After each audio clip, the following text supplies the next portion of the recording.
சபையை அலங்கரித்த உன்னை சபையிலே ஒரு குற்றவாளியாக விலங்கிட்டு ஏன் அழைத்து வந்திருக்கிறார்கள் தெரியுமா? நன்றாக தெரியும். தளபதியான நீ நாட்டின் சட்டதிட்டம் மீறி நம் குல விரோதியான இயேசுவின் மதத்தை எப்படி போதிக்கலாம்? ஆண்டவரை வணங்கவும் அவரின் வார்த்தைகளை போதிக்கவும் குடிமக்களுக்கு உரிமை உண்டு. அதற்கு எவருடைய அனுமதியும் தேவையில்லை. இந்த பித்தீனியா மாகாணத்தில் காற்று வீசவும் சக்கரவர்த்தி என் அனுமதி வேண்டும். தாங்கள் இந்நாட்டிற்கு தான் மன்னர். மண்ணுலகில் மன்னர் அனைவரும் கடவுளின் கொற்றத்திற்கு உட்பட்டவர். கடவுளை அனைத்திற்கும் மேலானவர். அந்த கடவுள் தான் நான் வணங்கும் இயேசு. இயேசு இயேசு இயேசு ஜெருசலேம் நகர வீதியில் அடித்து இழுத்து வரப்பட்டு சிலுவையில் அறைந்து கொலை செய்யப்பட்டவனா உன் ஆண்டவர்? ஆம், மனித குலத்தின் பாவங்களை அகற்றவே அவர் மாண்டு மறுபடியும் உயிர்த்தார். ஜார்ஜ், இப்படி சம்பந்தமில்லாமல் பேசி தப்பிக்கலாம் என நினைக்க வேண்டாம். நான் தவறே செய்யவில்லை. எதற்காக தப்பிக்க நினைக்க வேண்டும்? அரண்மனை பணியாட்களிடமும் நாட்டு மக்களிடமும் நீ கிறிஸ்தவ மத கருத்துக்களை போதித்தது குற்றம் அல்லவா? இல்லை, அது ஒவ்வொரு கிறிஸ்தவரின் கடமை. நற்செய்தி அறிவிக்காவிடில் ஐயோ, அது எனக்கு கேடு.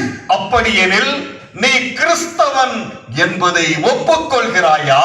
ஆம், ஆணித்தரமாக சொல்லுகிறேன். நான் கிறிஸ்தவன். என் ஆண்டவர் இயேசு. என்ன இருமாப்பு! என் சபையில் என் முன்னே நின்று அந்த இயேசுவின் புகழ்வாட உனக்கு அத்தனை துணிச்சலா? ஆண்டவரின் பெயரையும் அவர் புகழையும் எந்த சபையிலும் பேசுவேன். எப்பொழுது வேண்டுமானாலும் பேசுவேன். மூடனே, இந்த ரோமபுரியில் யாரும் கிறிஸ்துவை வழிபடக்கூடாது என்பது அரச கட்டளை. அது உனக்கு தெரியாதா? தெரியும், நன்றாக தெரியும். தெரிந்தும் அரச கட்டளையை மீற உனக்கு பயமில்லையா? ஆண்டவர் என்னோடு இருக்கும் போது நான் அதற்கு பயப்பட வேண்டும்? பாலைவனத்தில் இஸ்ரவேலர்களை வழிநடத்த நெருப்பு தூணாக தோன்றிய ஆண்டவர் என்னோடு இருக்கிறார். நிறுத்து உன் புலம்பலை. கடைசியாக கேட்கிறேன், நம் தெய்வமாகிய அப்பல்லோவை வணங்கி நம் மதத்தில் இணைய முடியுமா, முடியாதா? ஒரு முறை இல்லை, 1000 முறை கேட்டாலும் என் ஆண்டவர் இயேசுவின் பாதையை விட்டு மாறவும் மாட்டேன். கற்பனை சாத்தான்களை வழிபடவும் மாட்டேன். எத்தனை ஆணவம், எத்தனை ஆணவம்! ஜார்ஜ், நீ மனம் மாறினால் மறுபடியும் உன்னை இந்நாட்டின் தளபதியாக்கி அழகு பார்ப்பேன். இல்லையே உன் உடலை சித்திரவதை செய்து கோரமாக்கி அழகு பார்ப்பேன். என் ஆண்டவரின் புகழை பரப்ப எத்தனை சித்திரவதைகளையும் தாங்கிக் கொள்ள நான் தயாராக இருக்கிறேன். மன்னவா, மயிலே மயிலே இறகு போடு என்றால் போடாது. பிடித்து உடைத்துதான் எடுக்க வேண்டும். இனியும் இவனிடம் கெஞ்ச வேண்டாம். சிறையில் அடைத்து சித்திரவதை செய்யும் போது தானாக மாறிவிடுவான். ஜார்ஜ், நாட்டின் தளபதியான நீ நம் மதத்தை விட்டு வேற்று மதம் மாறியது முதல் குற்றம்.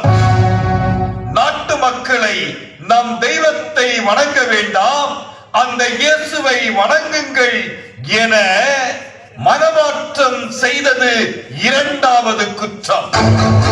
என் அனுமதியின்றி அரண்மனையிலேயே உன் மத கருத்துக்களை பரப்பியது மூன்றாவது குற்றம்.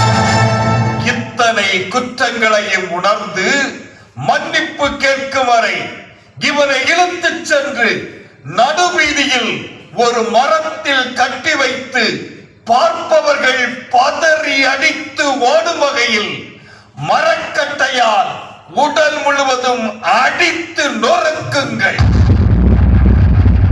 இன்று மாலை பொழுதுக்குள் மனமாறிவிட்டான் என்ற நல்ல செய்தியுடன் என்னை வந்து சந்திக்க வேண்டும். இது என் கட்டளை.